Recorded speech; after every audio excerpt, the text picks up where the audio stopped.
బీఆర్ఎస్ల నుంచి కాంగ్రెస్లకు ఈ నడుమ చాలా మందే పోయిండ్రు కదా. అయితే వాళ్ళు ఎందుకు పోతుండ్రా, ఏం కారణం అబ్బా, అధికారంలో ఉన్న పార్టీ అనేనా అని అనుకున్నాం. కానీ కాదట, వాళ్ళు పార్టీ మారేతందుకు పెద్ద కారణమే ఉన్నదట.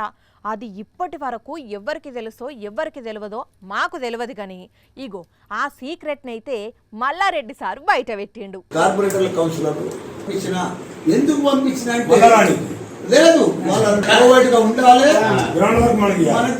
ఏమో అనుకున్నాం గాని మల్లారెడ్డి సారు మామూలోడు కాదుల్లో. మేడ్చల్ జిల్లా బీఆర్ఎస్ కౌన్సిలర్లను కార్పొరేటర్లను ఆయనే కాంగ్రెస్లకు పంపించిండట. అదేంది అట్లెందుకు పంపించిండు అనుకుంటుండ్రా?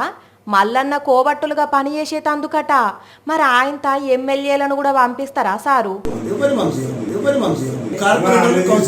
అగో చూసిండ్రా, ఎమ్మెల్యేలనైతే పంపడట, కానీ కింది స్థాయి లీడర్లను మాత్రం పంపిండట. ఇప్పుడు వాళ్ళు సారుకు ఒకటే ఫోన్ చేసుకుంటా, కాంగ్రెస్ల పరిస్థితి మంచిగా లేదు, మేము మళ్ళీ వస్తామంటే ఇంత ఎంపీ ఎన్నిక అయిపోయినాక వద్దురు అంటున్నాడట.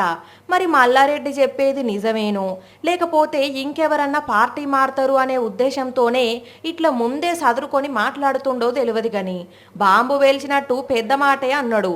చూడాలే మరి మల్లన్న అన్నట్టు ఈ ఎన్నికలు అయిపోయినాక పోయినోళ్ళు వస్తారో లేదో. నిజంగా వస్తేనైతే మల్లన్న తోపు అన్నట్టే, లేకపోతే పరువు పోయినట్టే అవుతుంది.